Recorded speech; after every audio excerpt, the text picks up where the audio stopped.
everyone. I'm making this video. I just woke up, so don't mind my crust. I know I'll be the poster boy for whistle blowing and stuff like that, but I live in a household. Firstly, let me introduce myself. My name is Nkosinati, and I'm from Soweto, and I live in a joint household. I'm mentioning this because it's quite vital to the information that I'm going to be giving you guys and the help that I'm going to be asking for. Well, actually, what happened is this is a long, ongoing story. I work in the entertainment industry, firstly, and I'm one of the first people in my home to ever go to college or even finish the matric. So, my mom has like how many kids? Let me count. 7 kids, right? Different fathers. The 4 that come after me, it's like one dad, and there's another. The last born has another dad. The 4 that comes after me, their dad is dead. He married my mom, and they went to stay in their house in his house when I was in hospital for a 3rd-degree burn when I was like a 7. That's in 2004. So we stayed there with him, and I wasn't staying where I'm staying now. Came back when I was doing like grade 11, 12, something like that. Stayed in my my biological father's family joint household, which is in the direction that I'm going in now. Fast forward, that was in 2014, 15. I was up and down between my father's house and my stepdad's house, my father's joint household and my stepdad's home. So I matriculated 2015, and then 2016 I went to stay in the streets on my own accord. Nothing was wrong. This was because I felt like I needed to, find something for myself. Okay. And I went to stay in Josie for like 9 months, stayed on the streets, went around staying around. There's a guy by the name of Stanley, a very light-skinned guy. I think he's closer. Yeah, he helped me.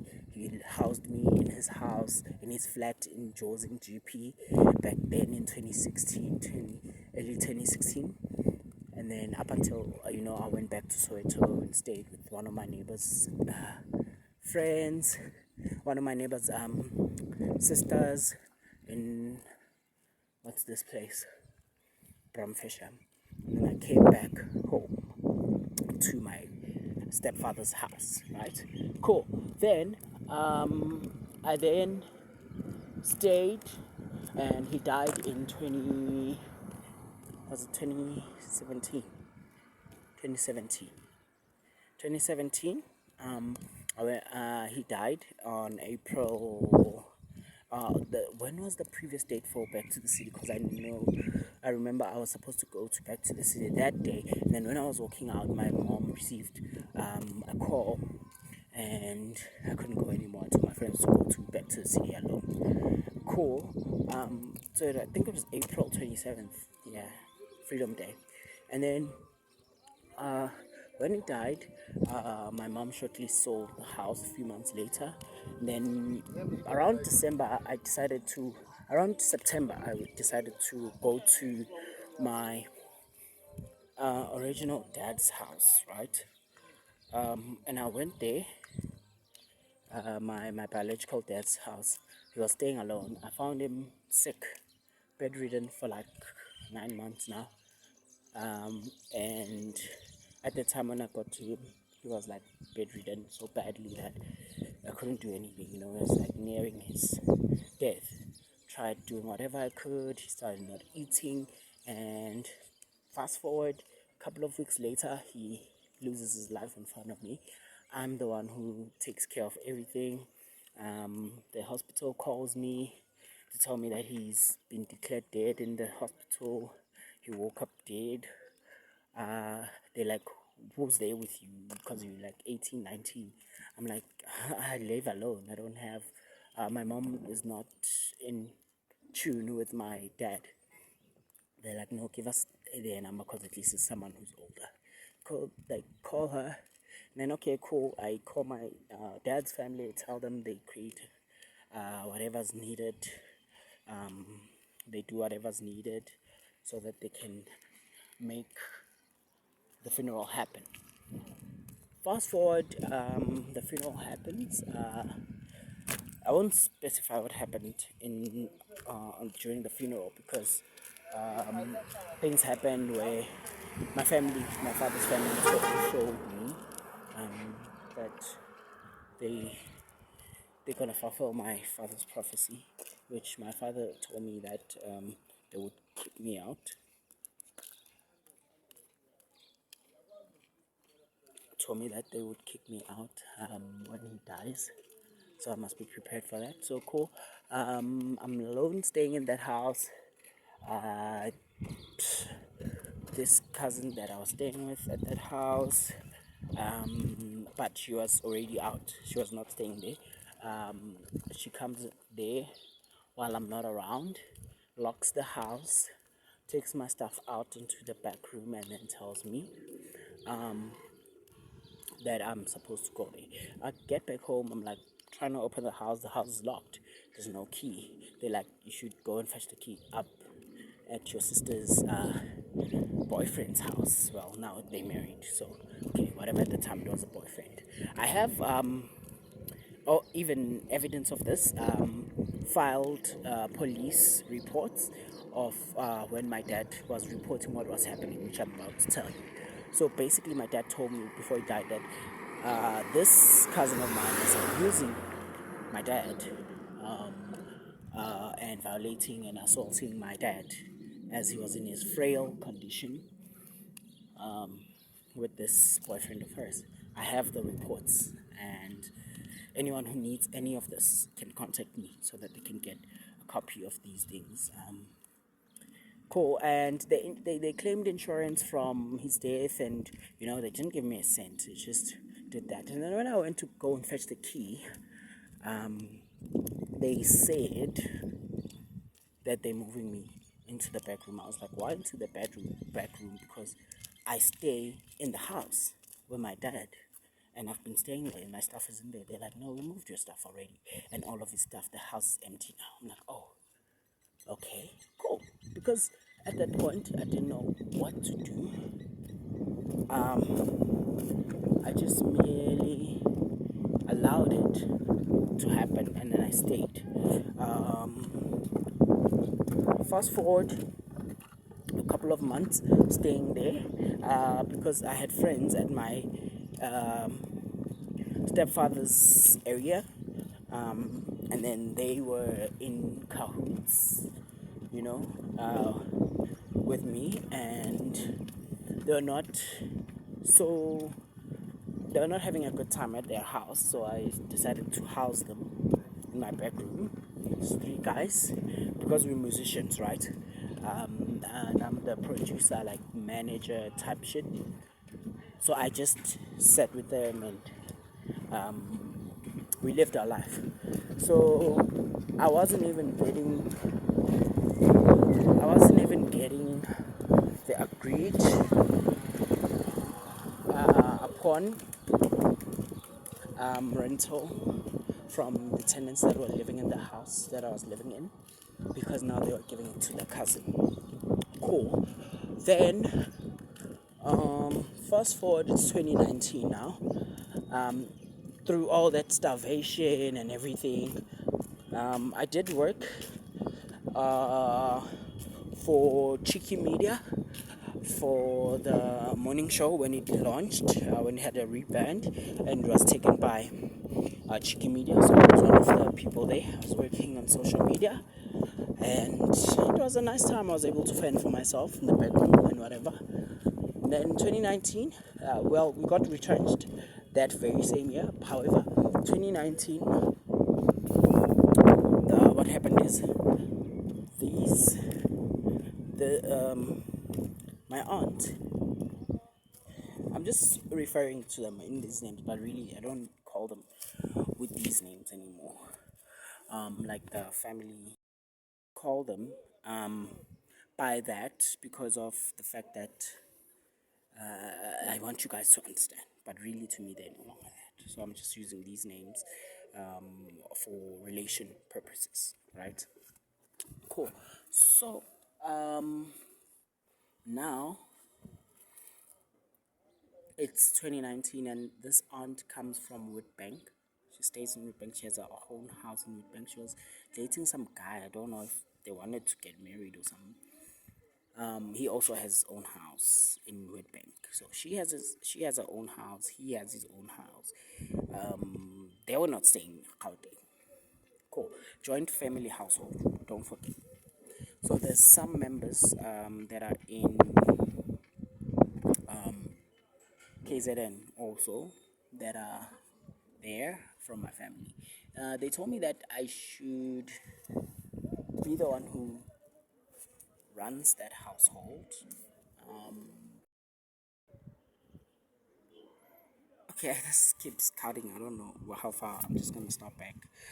So there were tenants that were staying in the house since 2017, and those tenants that were staying in the house were staying there from like 2017 until 2019, right?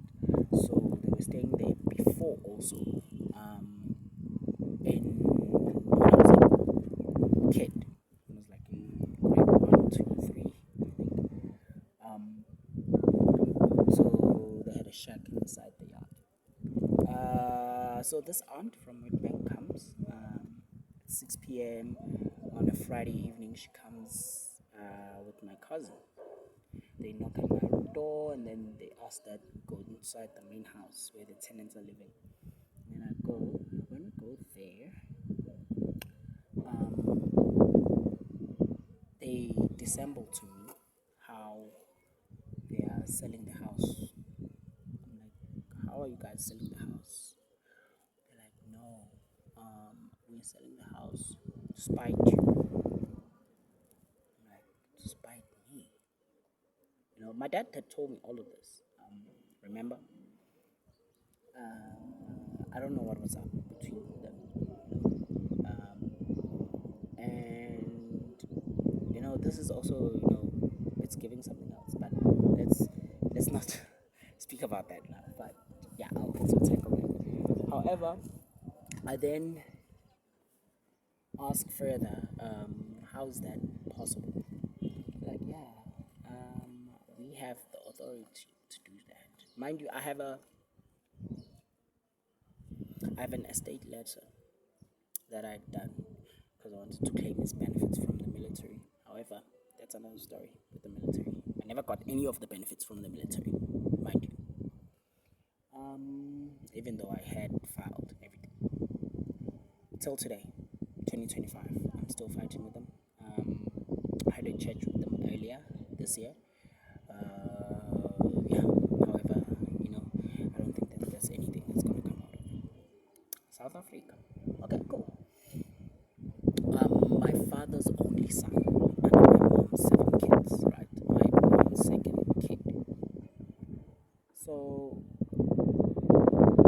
with that being done, I'm just there shocked. I'm like, why are they selling the house? They're busy discussing, and they're like, the people who are gonna buy the house, the people that are renting here. I'm like, oh, okay. And then yeah, and then I'm like, okay, cool. Since you guys are selling the house, what am I gonna keep? Because I have no place to stay. I live here. They said, yeah, there's nothing that you're gonna receive because we don't own anything. I'm like,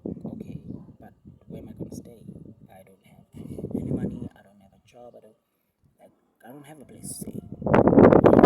Because I need to start off somewhere, at least like have money to pay some rent and get a job or something.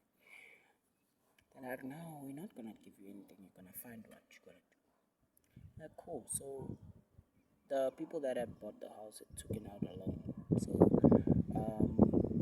after they heard that, they didn't know that they were buying the house from someone who was trying to spite me because they were very fond of me. And they just said they would give me like a 3 month allowance, where they would give me like 1,000 each month for the next 3 months since we had talked. Because this is unfair that they just say I must just go home, and that they didn't know that they were buying the house to help someone achieve their bad intentions, so they felt very bad about that. And they said, no, even if after then, when you need a place to stay, like to rent or anything, you can come to us. Like, okay, cool. But however, that's aside. 3 months passes, I move out, take my stuff, which I no longer have, by the way, because of that. All my inherited stuff, I don't even have a thing, nothing. And not even my father's photo, because I lost them when I moved out. Lost his documents, I lost everything. Ended up staying around, there's my maternal family's house, which I decided then to go to because this thing of going around from friend to friend wasn't working, and I wasn't working, and it was hard for me to get a job. So 2020, COVID starts. I'm staying at my maternal grandmother's house, and now I'm staying there, and there's no options for me. 2021 comes, and I I get a job at Clientele in Senton. I worked there for a while. A couple of months later, another company approaches me in Cape Town. That's metropolitan, and then I work for them. I go to Cape Town and start 2022 in Cape Town. I worked there for like almost a whole year, and I come back home around October, November 2022. So when I get back there, it's all the usual. Also at the maternal house, let me explain how things are going. At the maternal house, there is currently surviving out of 8 of my grandmother's children. It's only 3 surviving. It's my mom, my aunt, and my uncle. So they have kids also that are staying with them. So my uncle has 2 kids, 2 male kids. Currently it's 3 because he had a recent one, a girl. And then with my aunt, she's staying with her grandkids as well as her and her 4 kids. So 4 kids and some of the grandkids. We're all staying in the same house now. Matchbox house. So my mom has like those 7 children, but my sister, my older sister, stays in her own place there around where my stepdad used to live. She has her own space where she's renting. So all of us are staying there, and they are very, how can I put this? They are very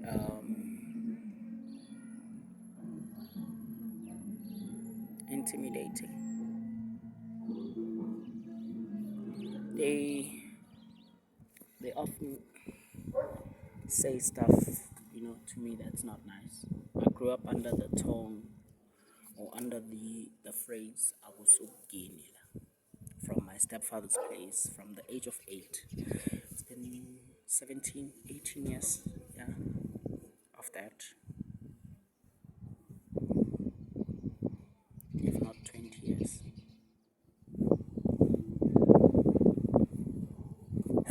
And then, because that was something that was a repeated cycle, right? Um, this uncle, this uncle, is threatening. He constantly threatens me. You know, Sometimes violates me, physically, emotionally. Let's just say, just emotionally, just to sum up everything, because I can't explain everything one by one. Let's say emotionally, verbally, you know, mentally getting abused, and sometimes even physically. So my mom had bought a house in Orange Farm, and then she sold it again, and then bought a car. Who she gave the car to that uncle. So this uncle has been known to be after the household, the joint household in my maternal house. Mind you, I'm not fighting for households or anything. You saw that, just like whatever, because my father never had a house of his own, right? He never left me a house. Nobody left me anything, right? He just left me like stuff, like. So my only best hope for a house would be through the military veterans department, but however, I have no hope after what I've been trying to fight with them for so long, like, so many years. Um, so let's just say fast forward till now, right? Because I'm since 2022, right? Until now, I've been up and down Cape Town, because of this. I'm avoiding to stay there due to abuse. So I'd get a job, go to Cape Town, save up some money, go to Cape Town, work there, stay there. However, after a while, loneliness will hit, and because I'm alone in Cape Town, I come back home, try and work this side, but usually this side there's no jobs. Johannesburg sucks when it comes to jobs, and also the amounts that they pay is not enough to pay everything as a grown man. You need to be staying home if you're gonna be working in Joburg. So, and when I'm staying at home and working, they are, what do they call it? They often act entitled, especially um, this but I cut him off a long time ago in 2021, and I showed him that I'm not gonna be working when you never supported any part of my upbringing. I used to walk home from my high school in Bugulani. It is called Bugulani Secondary School. And I used to walk all the way to Dobsonville Gardens by foot every day. When he was there, I would find him drinking and just ask him. Taxi was like 750 or something like that, like all the way until it was 10 rands.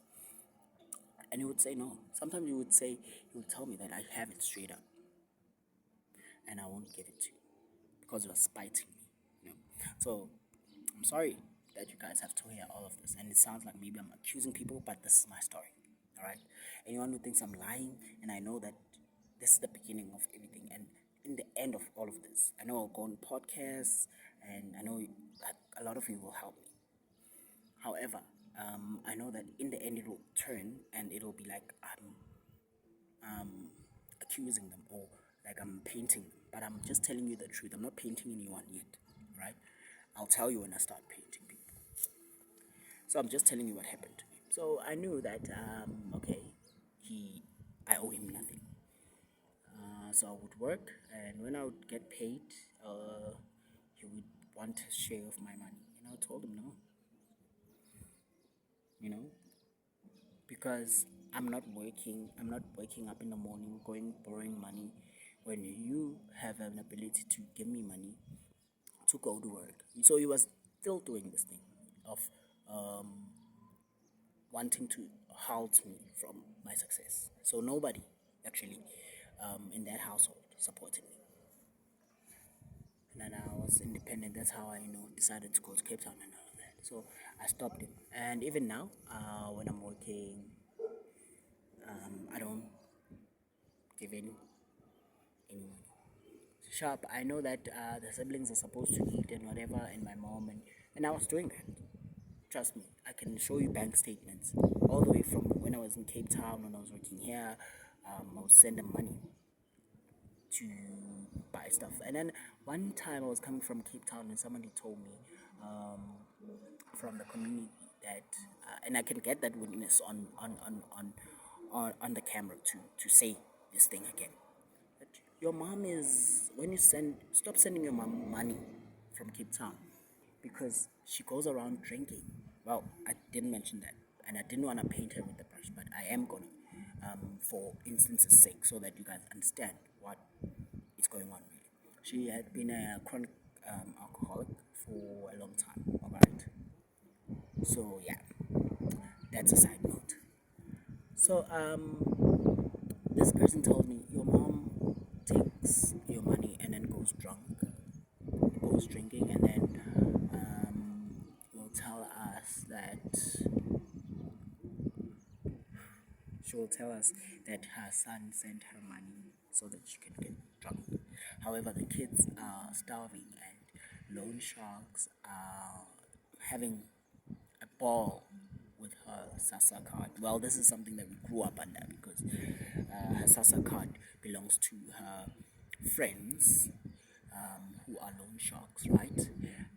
Because they used to assist her and whatnot, so she has to pay them back. So they would all take ownership of her card, or maybe they would go out drinking with her, and then she would have to pay back that amount using the children's SASA money. It still happens till this day. All right, the kids. I'm I'm I'm I'm I'm I'm I'm, I'm sorry to say this. It might hurt, but I'm at a point where I don't care about the kids because even though I did care, uh,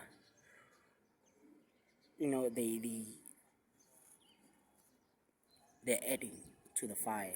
They're adding fuel to the fire. I'll tell you how.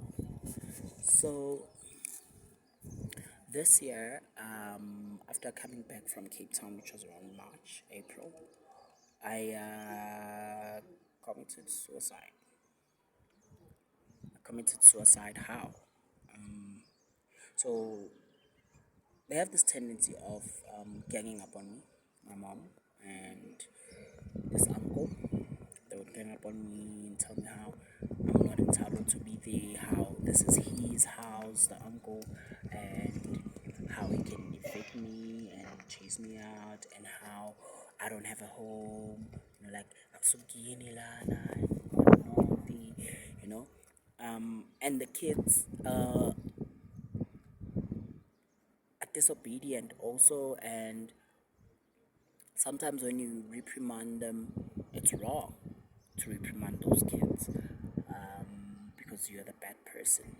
Anything that I do, I could be taking a shower.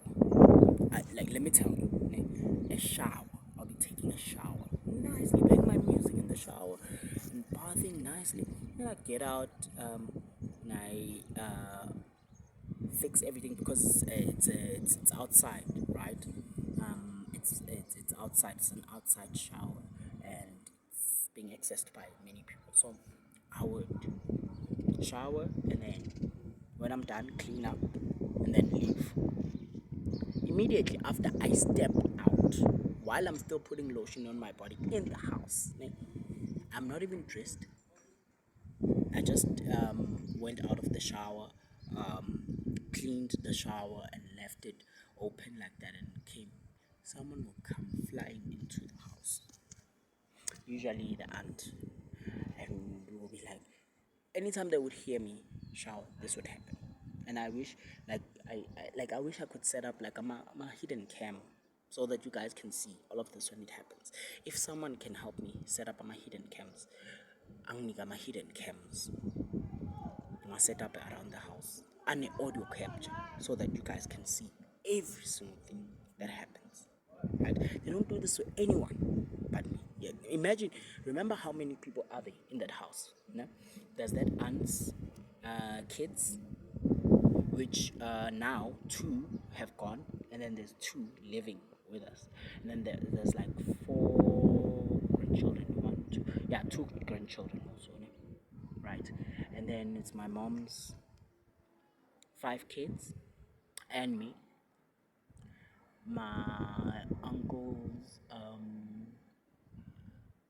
two kids, because the other one also is not staying with us anymore, because he can't watch this happening, all of this that's happening to me. He was like, oh, he's the LGBTI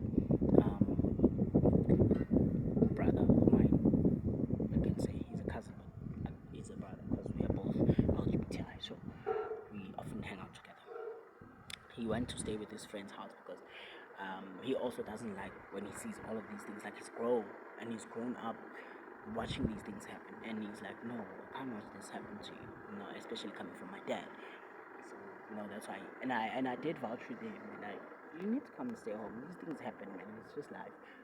No, inside it eats him. He's guilty to even walk in the streets with me, because what are people saying that, okay, this one is getting abused by your dad, and it often sometimes creates a barrier for him, that he can't interact with me so nicely, because anything that has me involved is rather close to drama. Cool. So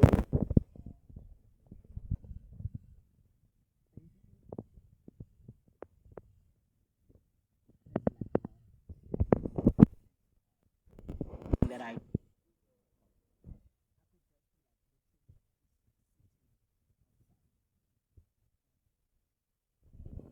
at the gate, it's a problem.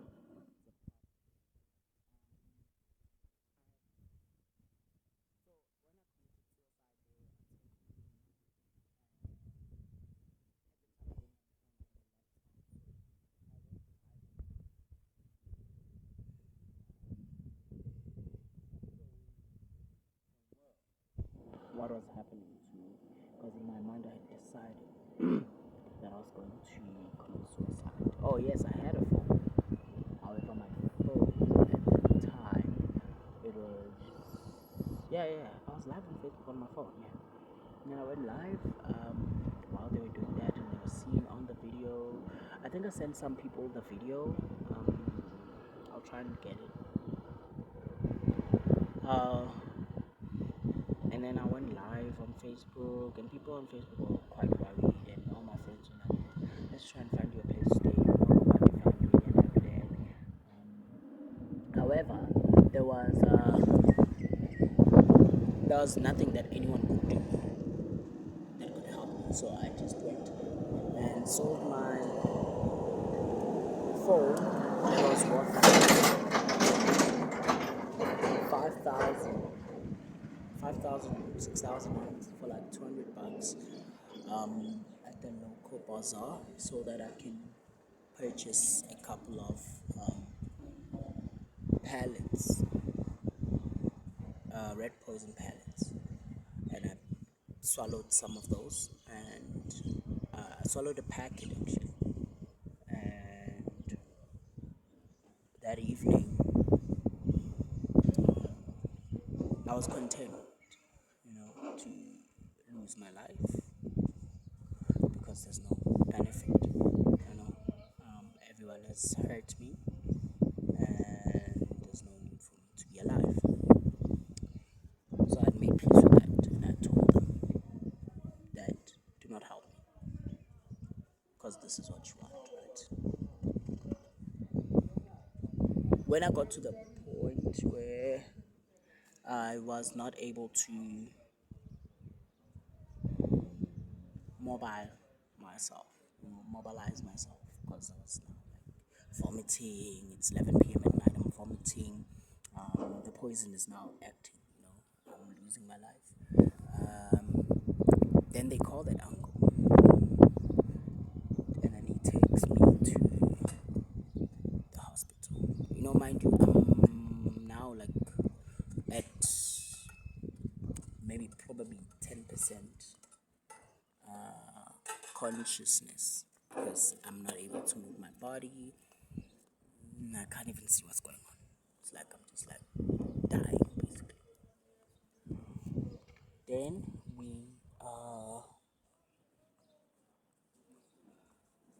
I survived that. They resuscitated me.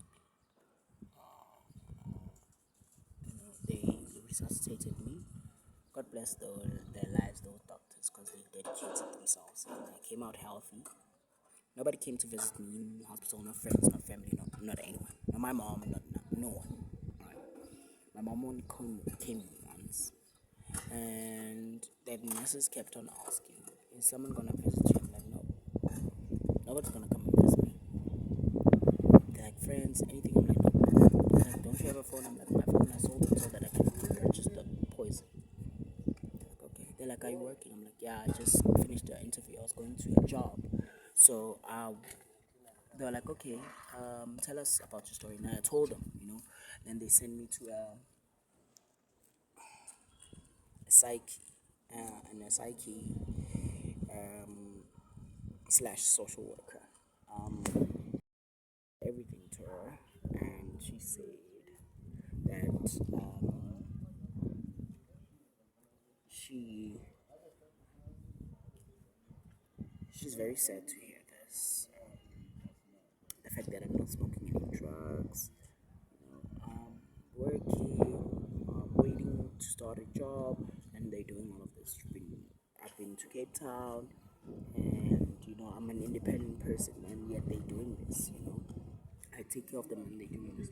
So she told me, she was like, don't support these people. Get a job for yourself, and you have every right to stay in that house, right?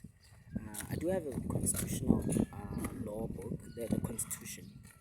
I have it, the book, and after she told me that, like, I'm supposed to stay in that house because I have no.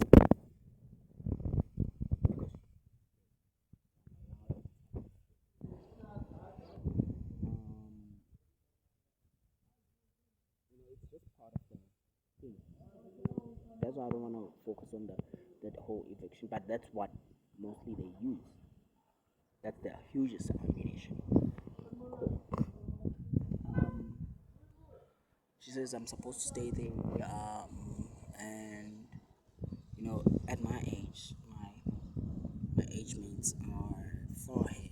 They should have supported me in things that I wanted to do in my life, which they couldn't. And she's very proud that I never gave up on myself and I kept fighting, even though I have no one on my side. Uh,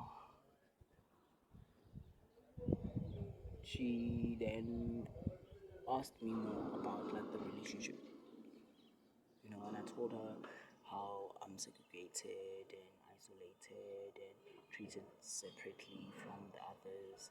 And she then diagnosed that the reason behind all of this is that your mom um, basically doesn't like me because I'm from a different father from the other kids that she's with now. And she explained it to me that, in everything that you've said, the other ones, the two that are done with school, recently done with school, uh, they just chilling at home. Nobody's making hullabaloo about them staying at home. which, of which, yeah, those people they're using their father's surname. I mean, I'm using the surname that's being, um, like my grandmother's, my maternal grandmother's surname, and the ones that are born in wedlock, they're using their dead father's surname. So, Abusugit, right? They're using a surname that doesn't match with the surname from the household I'm staying in. Yet, me who shares a surname with the owner of the household, it's not my house. I'm not supposed to be there. Cool.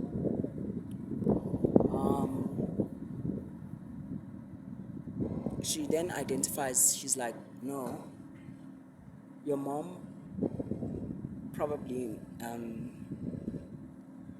hates you because you're not from the same father, and she's punishing you for that.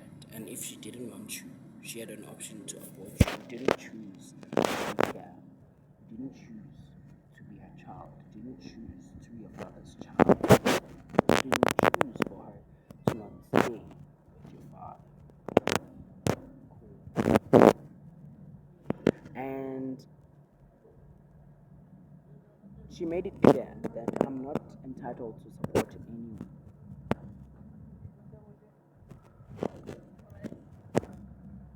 She made it clear that I'm not supposed to support anyone, and neither of the kids, not my mom, and I'm entitled to stay there. Currently, in that house, there's two back rooms and a garage. The aunt stays in the garage. Um, the other room was before I went to Cape Town recently last year. There was my cousin brother from the aunt's first child. He was staying there, so he moved out, and the room was empty. When I came back, I was like vouching with the mom, can I stay? The bedroom in the house downstairs, they put the child of the uncle, and he shares a bed with the one that we say.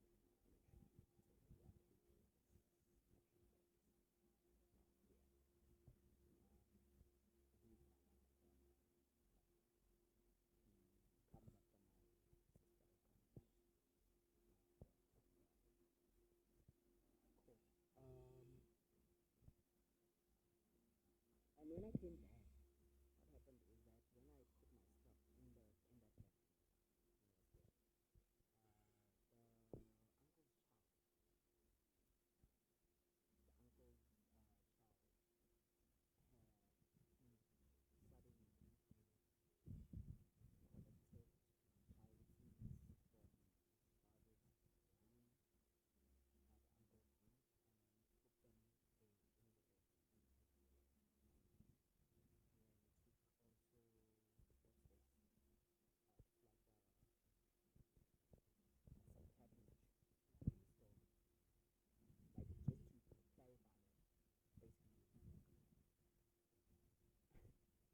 I put my stuff in that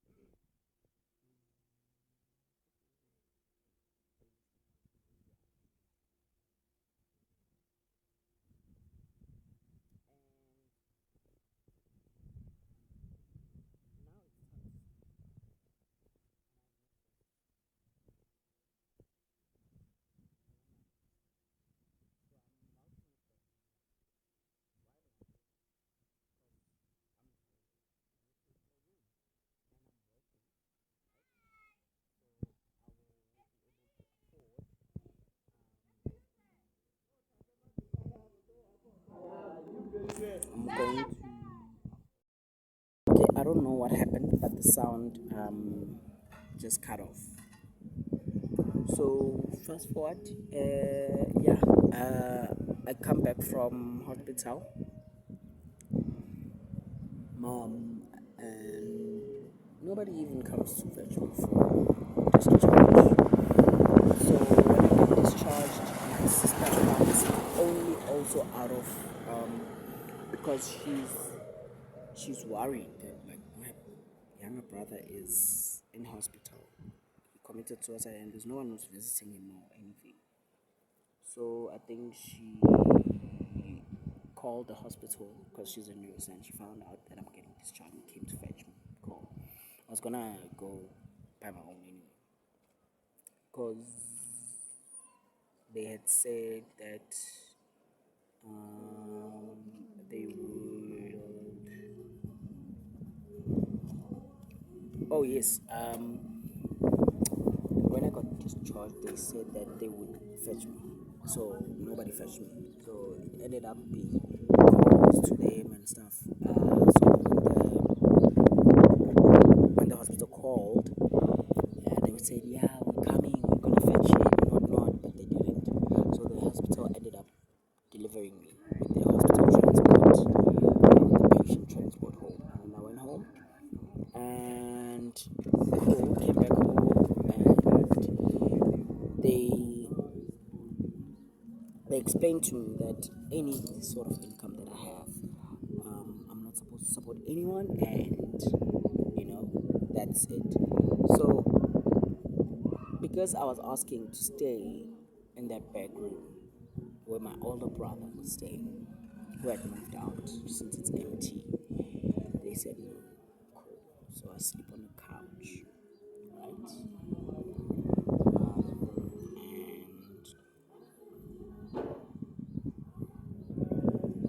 And as the oldest child in that family currently, who's staying in that household, outside of the parents, the uncle and the aunt and my mom, for me to be sleeping on the couch while the kids in the teenage, they have rooms. It's cool. No, it's cool, right? Because this is how South Africa works.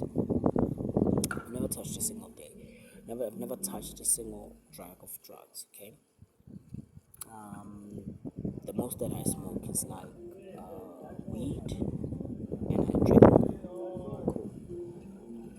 So because of that threat, with the psyche, who threatened that if they do anything, come back and then we'll deal with them. We'll set us up to find out about the cards, about the children's grants, and why they're not having food and why they're earning a grant.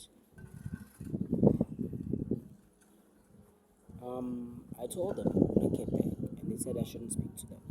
I told them that I shouldn't speak to anyone, so nobody speak to me. I came back, and 2 weeks later, they called the police on me when we had an argument. Also, same thing again. Kids being disrespectful to me, and I actually as the oldest person being disrespected by 8-year-old. Just let them walk over. Obviously, I have to put my foot down and let them know that I'm older and reprimand them in whatever way I would reprimand them. Calmest, most psychologically correct ways. They don't understand. The only language they understand is violence.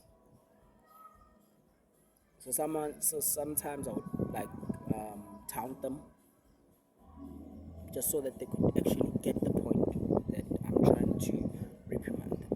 Cool. So something like that happens, and now it's like another attack, and then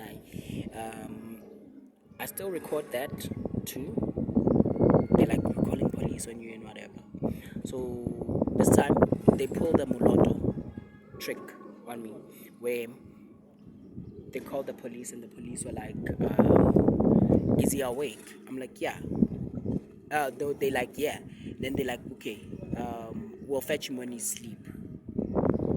And I have my because the social worker told me to get familiar with my rights and my constitutional laws. And there's a constitutional law that I'm not supposed to be evicted, and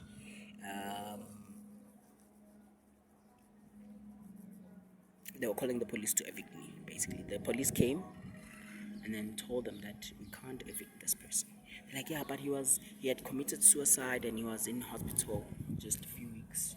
And then they're like, yeah, maybe we can take him to the hospital, but we'll wait. So I was going to my friend's housewarming in Valderfreden, which I missed because when I was taking my afternoon nap, so that time can just pass by and then I can get ready for the night and go to my friend's housewarming.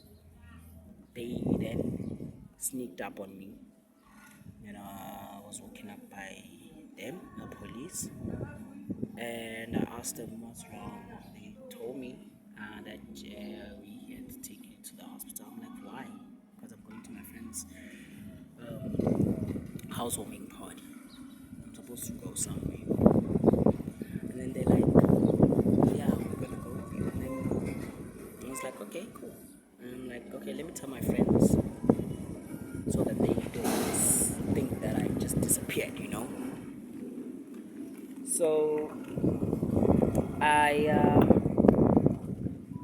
they like, okay, cool, do that. I'm like, thank you. The police understand. And then while I was about to send the message to my friend, they're like, yeah, you're wasting time. We have to go to other place. And then they started violating me and dragging me violently. It's a constable Makubele and a constable. What's that other guy? But they're from Jabulani police station. I'm sure you guys are familiar with them. Those two old guys. One of them is Maluleka. I forgot the other one's badge name. However, I was informed to forward this to Pizzo, who was the station commander. Pizzo something. I forgot his surname. Pizzo something. But I didn't. Okay, cool. I went to the hospital, told the doctors like, they were like, okay, cool. The doctors understood me at the time because they took me to a short stay ward, and then they asked me, and then I told them that this person is abusing me and sharp. And then the doctor, because he understood the sense that I gave him, and then he read the room, saw that, oh, these people are actually doing what this guy is saying, that they actually trying to stay in his way and make him the bad guy. So he said, look, okay, let's get them out of the building. Let's try and make them get out of the building so that we can be able to help you. So we can go out. Fine. He asked for blood tests. I'm like, I was here 2 weeks ago. I took blood tests 2 weeks ago. There's nothing wrong with me. These people are actually starting me off. I don't know why I'm here. To show you that they failed in everything. They called the police to try and evict me. The police denied. The police said this person didn't do any crime. So what are we gonna do? And then they like take him to the hospital because he just recently committed suicide. All right. Now the doctor was like, okay, cool. Because they were denying me food also. Mind you, because I'm unemployed, right? I'm not working currently. So they denied me food. So they told the doctor, yeah, we're denying me food. Then the doctor was concerned. He was like, did you have anything to eat? I'm like, no, I'm fine with food. I'm gonna eat at my friend's housewarming. Because it has been like maybe 24 hours since I hadn't eaten. And if any of my friends see this, I just hope that they comment and